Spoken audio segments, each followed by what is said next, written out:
औज़ुबिल्लाहि मिनश्शैतानिर्रजीम बिस्मिल्लाहिर्रहमानिर्रहीम। मैं teacher Khursheed Ahmad Bhat, high school Naugam, zone Mawar, district Kupwara से। प्यारे बच्चों, अस्सलाम वालेकुम रहमतुल्लाहि। प्यारे बच्चों, हम पढ़ रहे हैं third EVS, families can be different. हमारा चैप्टर नंबर 17 है, जिसका नाम है families can be different.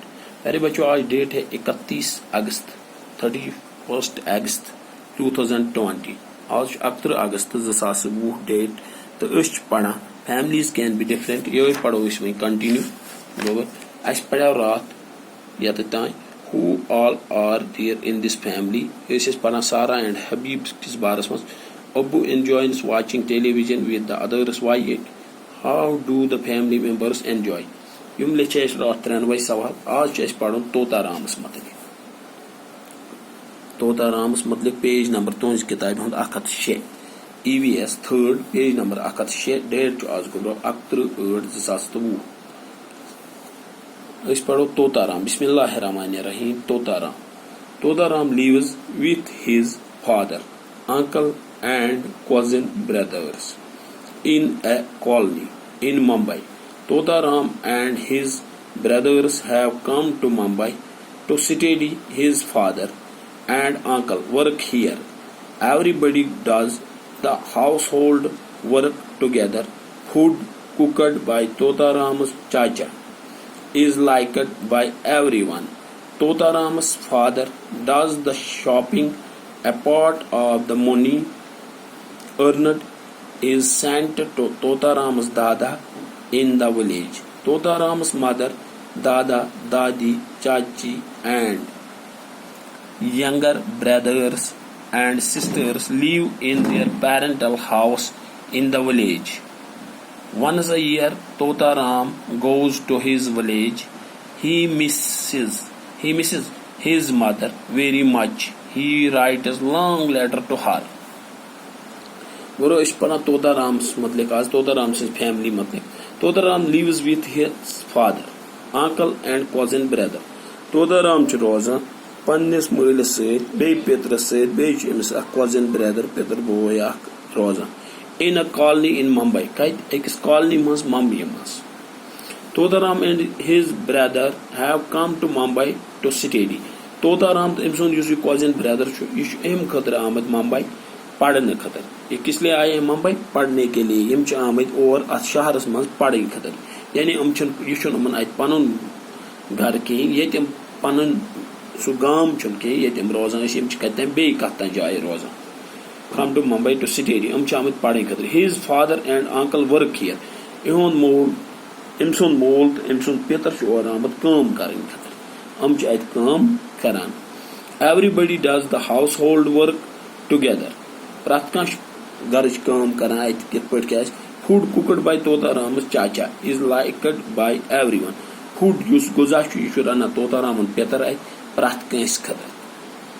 A part of the money. Tota Ram's father does the shopping. Tota रामन फादर कर शॉपिंग माल कना इथे पे। A part of the money earned is sent to Tota Ram's dada in the village. यह बिजनेस करान या कह काम करान। यह पोस करान जमा तोता रामन मोल तो यह सोजान कस युस तोता रामस बुड़बब गर तमिस। तोता रामस मदर, दादा, दादी, चाचा एंड यंगर ब्रदर। तोता रामस बुड़बब, मज, बुड़बब, नान, चाची तो बे अम सुंद boy and sister live in the parental house in the village. रोजान पन्नस गामस मज ये पेरेंटल हाउस ये असली बसनी तती रोजान। यानी चोरे योर आमद मुंबई बाकी अयाल सोरी पन्नस गामस मज। Once a year Tota Ram goes to his village. Tota Ram worry brought गोमुत कर पन गाम। अमिश गोमुत वरी खंड गसनस पन गर वापस। He misses his mother very much. He writes long letter to her. यमिश फेरान पन्नी माज हुंद आज तो यह बड़ बार चिट्ठ तुलान तो लिखान पन्नी माज खतर। सह पढ़ो अम ब्रो कुन सुबस इंशाअल्लाह। तो यानी तुम तोता राम तो तोता राम कजिन ब्रदर तो मोल तो बे पितर आमद पन्ने गाम मज आमद यम शहरस मज मुंबई मज अकिस कॉलोनी मज।